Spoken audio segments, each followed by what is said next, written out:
গতানুগতিক বেশিরভাগ সাহিত্যিকই গম্ভীর আর স্বল্পবাসী হলেও আমাকে মোটামুটি আড্ডাবাজি বলতে পারেন। জীবিকার খোঁজে গ্রাম থেকে শহরে এসেছিলাম। জমানো যা টাকা ছিল তা দিয়ে বাড়ি ভাড়া অ্যাডভান্স আর নিজের খরচ চালিয়ে শেষ। বছরে দু একখানা বই প্রকাশের সুযোগ মেলে, এতে যা অর্থ আসে তা দিয়ে এখন এই কলকাতা শহরে জীবনযাপন করা মুশকিল হয়ে যায়। আচ্ছা দাদা, ট্রেন তো এখানে অনেকক্ষণ যাবতই দাঁড়িয়ে আছে, কি হয়েছে বলতে পারেন? ট্রেনের ইঞ্জিন নষ্ট হয়েছে, কাজ চলছে। আমি আর কোনো কথা বাড়ালাম না, জানালা দিয়ে এদিক ওদিক দেখতে লাগলাম। বেশ কয়েকবার একটি ঘন্টার আওয়াজ শুনতে পেলাম। বুঝতে পারলাম যে আশেপাশে কোথাও মন্দির আছে হয়তো। মন্দির যেহেতু আছে, লোকালয়ও থাকবে হয়তো। আমি লোকটিকে জিজ্ঞেস করলাম, আচ্ছা দাদা, আশেপাশে কি কোনো মন্দির আছে নাকি? ঘন্টার আওয়াজ শুনতে পেলাম যে। এটা মন্দির নয়, আশ্রমের মতো একটা জায়গা। এখান থেকে মিনিট 10 পথ। ও আচ্ছা। আমি আর বেশি কিছু জিজ্ঞেস করলাম না, আমার এসব নিয়ে কোনো কৌতূহল নেই। বেশ কিছুক্ষণ পর সামনে তাকাতেই বুকটা ধক করে উঠল। টিকিট মাস্টার এসেছে। সামান্য কিছু টাকা বাঁচাতে টিকিটটা কাটা হয়নি। কলকাতা থেকে যে ভয়ে কোনো রকমের মান সম্মান বাঁচিয়ে পালিয়ে এসেছি, এখানে এসে মনে হয় আর সম্মানটুকু বাঁচাতে পারলাম না। হঠাৎ আশ্রমের কথা মনে পড়ল। সেখানে তো অনেক লোকই আশ্রয় নেই। তাছাড়া ভাগ্য ভালো হলে একবেলার খাবারও জুটে যাবে। তাই আর কিছু না ভেবে চুপ করে কেটে পড়লাম। হাঁটছি তো হাঁটছি, কোথাও কোনো আশ্রমের নামগন্ধ নেই। চারদিকে শুধু ফাঁকা মাঠ। দাঁড়িয়ে ভাবতে লাগলাম, এখন আমি কি করব? পেটে খিদাও লেগেছে, এভাবে খালি পেটে আর কত হাঁটা যায়?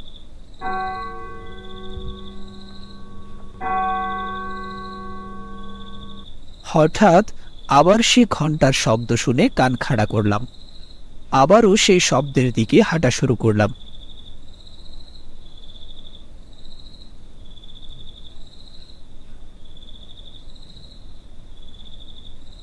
বেশ কিছুক্ষণ হাঁটার পর দেখতে পেলাম কেউ একজন আমার দিকে হেঁটে হেঁটে আসছে।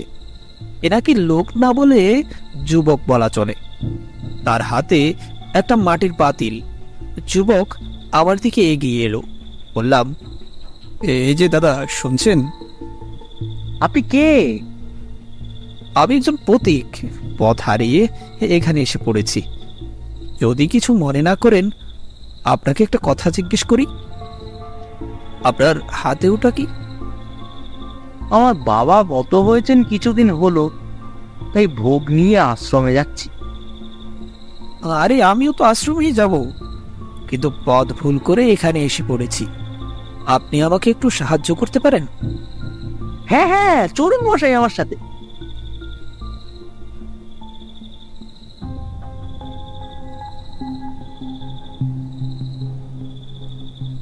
আচ্ছা, সেখানে কি অনেকেই এমন ভোগ দেয়, নাকি আপনি একাই এসেছেন? এখানে প্রায়শই ভোগ দেওয়া হয়, অনেক লোকজনও আসে, আমি একাই না।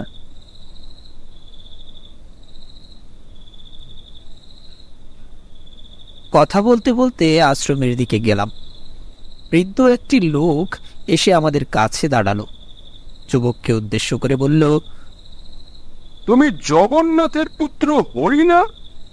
হ্যাঁ, বাবা গত হলেন কিছুদিন হলো, বাবার মানত পূরণ করতে এলাম।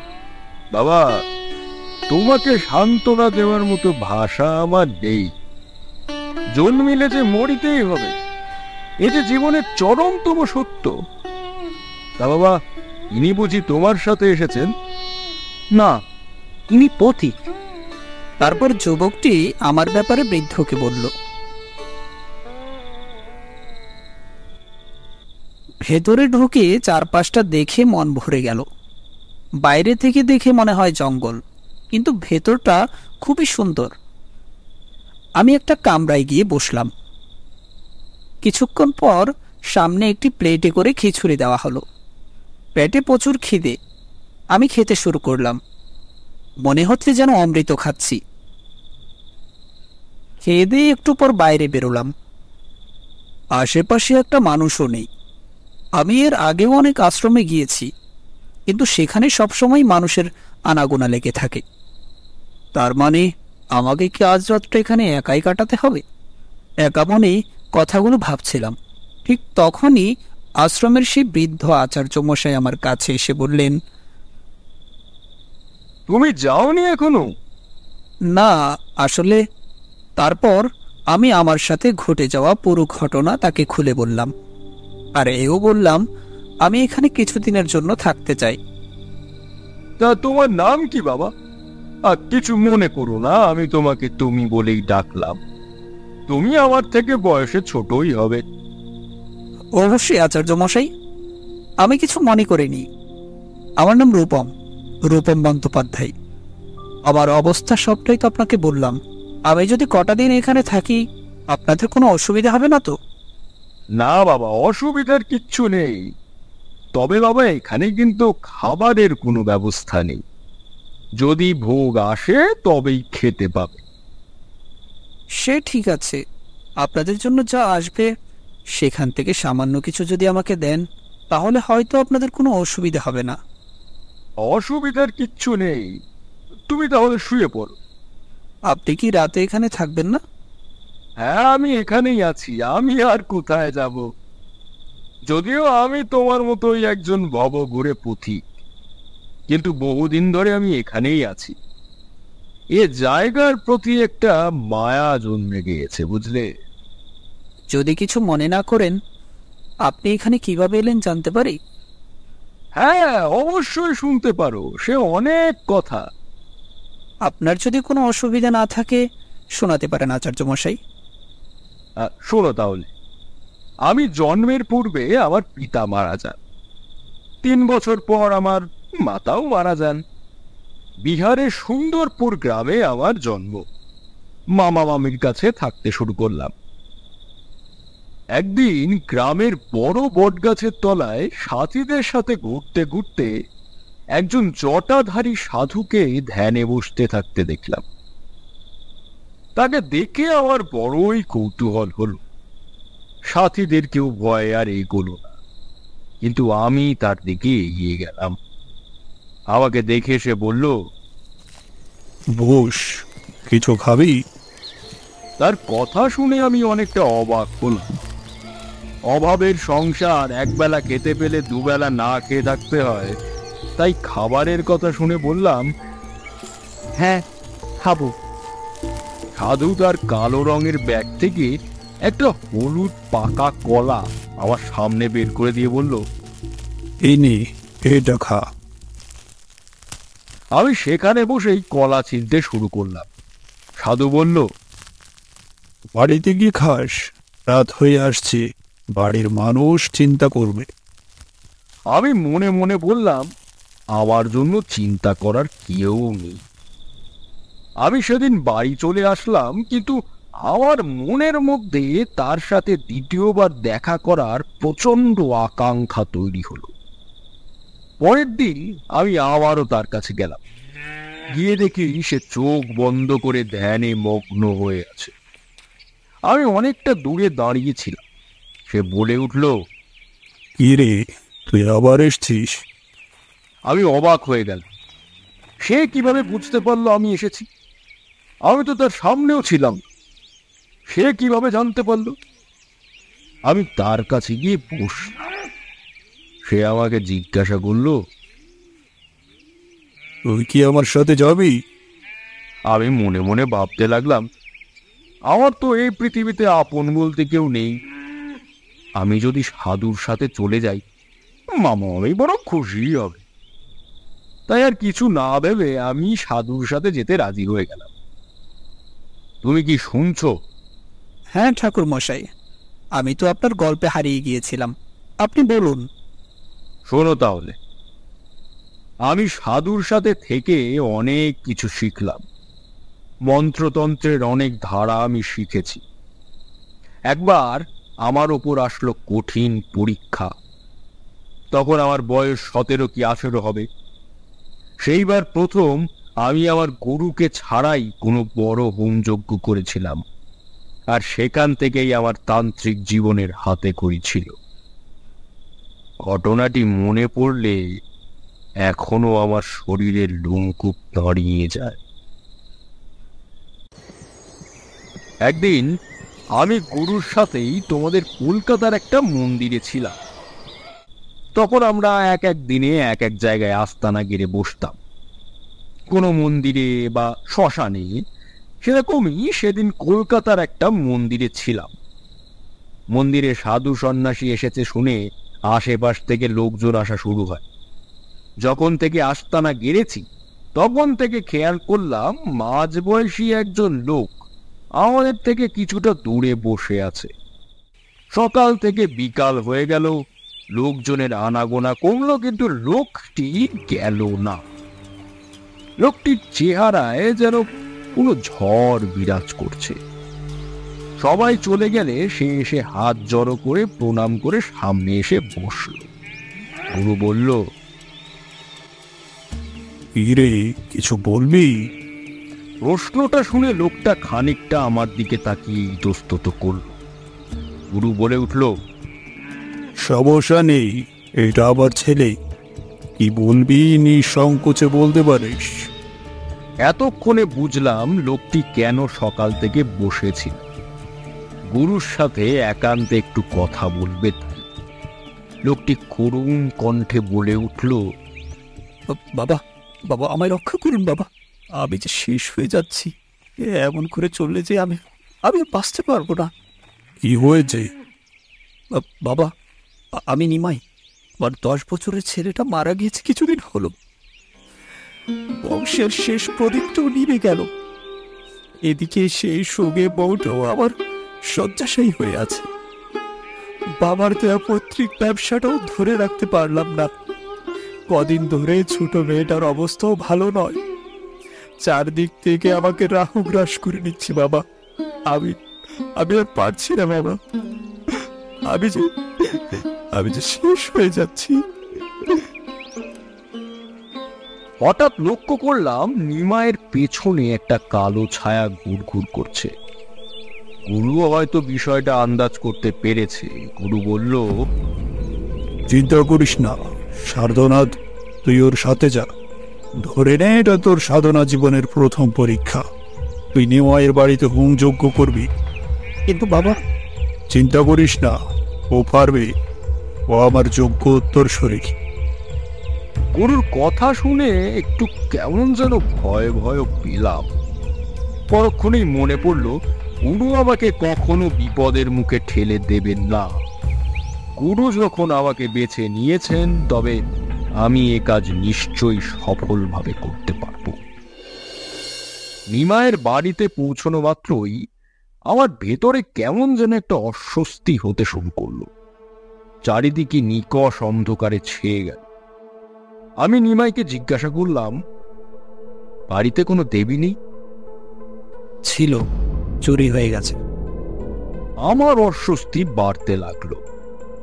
বারবার মনে হতে লাগলো কিছু একটা ঘটতে চলেছে। আমি নিমাইকে একটি চিরকুট ধরিয়ে দিয়ে বাজার থেকে কিছু জিনিসপত্র আনতে বললাম। আমিও গ্রামের এদিক ওদিক ঘুরে ঘুরে হোমের বাকি উপকরণ জোগাড় করছি। পথের মধ্যে হঠাৎই আমার পেছন থেকে কেউ একজন বলে উঠল, তুমিই বুঝি সে লোক? তার সাধনার কতটুকুই বা জানো তুমি? পেছন ফিরে দেখলাম দীর্ঘদেহী একজন লোক আমার দিকে এগিয়ে আসছে। পরনে গ্রাম্য পোশাক হলেও গলায় একটা উত্তরীয়। এমন উত্তরীয় সাধারণত কাপালিকরাই ব্যবহার করে। আমি সেই লোক বলতে? লোকজন বলা বলি করছে নিমাইয়ের বাড়িতে নাকি একজন পুচকে সাধক এসেছে। তা তুমিই সে? লোকটা এতটুকু বলতেই দেখলাম উল্টো পথে নিমাই আসছে। নিমাইকে দেখে লোকটি চলে গেল। নিমাই লোকটিকে দেখে কেমন যেন একটা ভয় নিয়ে বলল, এই পাঁচু ঠাকুর এখানে কি করছে? আর মানে সে কি সব জেনে গিয়েছে? এই লোকটি কে? এই গ্রামেরই একজন লোক। এতদিন তন্ত্রমন্ত্র শেখার জন্য গ্রামের বাইরে ছিল। খুবই ভয়ানক লোক। গ্রামের কারোর সাথেই সদ্ভাব নেই তার। গ্রামের সবাই তাকে এড়িয়ে চলে। সে কারোর ভালো সহ্য করতে পারে না। রাত গভীর হলে যজ্ঞের সমস্ত জিনিস এক এক করে নিয়ে বসছি, কিন্তু যখনই ধুনিতে আগুন ধরাতে যাব ঠিক তখনই একটা দমকা হাওয়া এসে প্রদীপটা নিভিয়ে দিল। এরপর বেশ কয়েকবার চেষ্টা করেও যখন আর আগুন জ্বালাতে পারলাম না, তখন নিমাইয়ের দিকে তাকিয়ে দেখলাম ওর কপালে ঘাম জমতে শুরু করেছে। কিছুতে যজ্ঞের আগুন জ্বালাতে পারছি না, ঠিক সময় আগুন জ্বালাতে না পারলে যে অনিষ্ট হবে। ভয়ঙ্কর বিপদেও আমি আমার চেতনা ঠিক রাখতে পারি। অগ্নিদেবীর আরাধনা করেও যখন আগুন জ্বালাতে পারলাম না, তখন মনটা কেমন জানি কু ডাকতে লাগলো। এদিকে যজ্ঞের সময় পেরিয়ে যাচ্ছে। এত কিছু করেও যখন কোনো কাজ হলো না, হঠাৎই আমার একটা ঘটনা মনে পড়ল। সাধনার জন্য সবকিছু জোগাড় করার পরও যখন অগ্নি জ্বালানো যায় না, এটাকে বলে অগ্নিবাণ।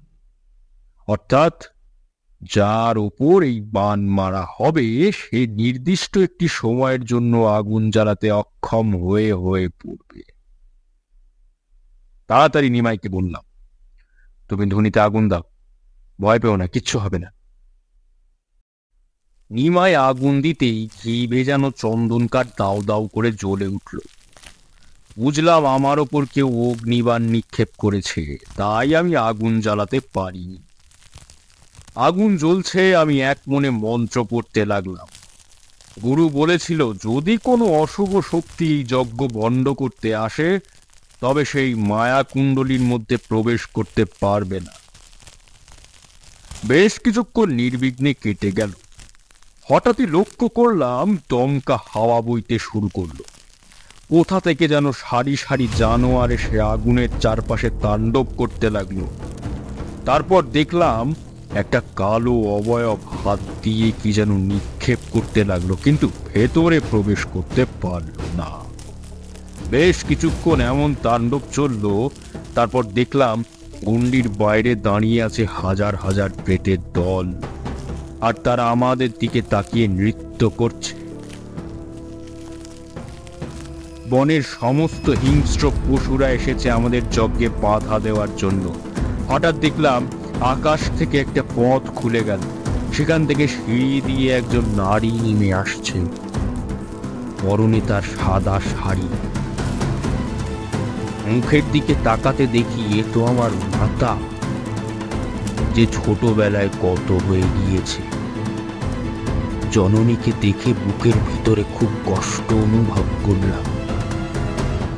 পরক্ষণেই গুরুর কথা মনে পড়ল, যজ্ঞ ভঙ্গ করবার জন্য এমন অনেক ডাকিনী কুহকিনী নিজের আপনজনের রূপ ধরে ভয় দেখাতে আসে। আমি মন্ত্র পড়তে থাকলাম। হঠাৎ দেখি মহিলাটির চেহারা আস্তে আস্তে পরিবর্তন হতে লাগলো। মহিলাটির চেহারা কালো কুৎসিত হতে শুরু করলো। শরীরের লোমগুলো বড় বড় কালো পশমে পরিণত। নিমাই এই ঘটনা দেখে বেহুশ হয়ে পড়ে গেল। আমি তখনও এক মনে মন্ত্র পাঠ করতে থাকলাম। কিছুক্ষণ পর দেখলাম মহিলাটির চেহারা এখন আর ভয়ঙ্কর নেই, সেই মুখটি আবার মায়াবী হয়ে উঠল। আমি মন্ত্র পড়েই যাচ্ছি। কিছুক্ষণ পর সব কিছু শান্ত হয়ে গেল, আর কাউকে দেখতে পাচ্ছি না। নিমাইয়ের মুখে পানির ছিটে দিয়ে ওকে জাগালাম।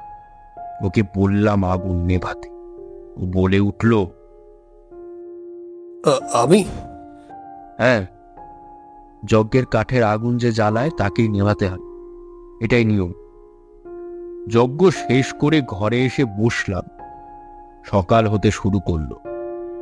নিমাই একটা ঘটিতে করে কাঁচা দুধ নিয়ে এসে বলল, আজকের দিনটা কি থেকে যাওয়া যায় না? বুঝলাম নিমাইয়ের ভয় এখনো কাটেনি। ওকে আর না করতে পারলাম না। আমি দুধটুকু খেয়ে বিশ্রাম নেওয়ার জন্য একটু হেলাম দিলাম।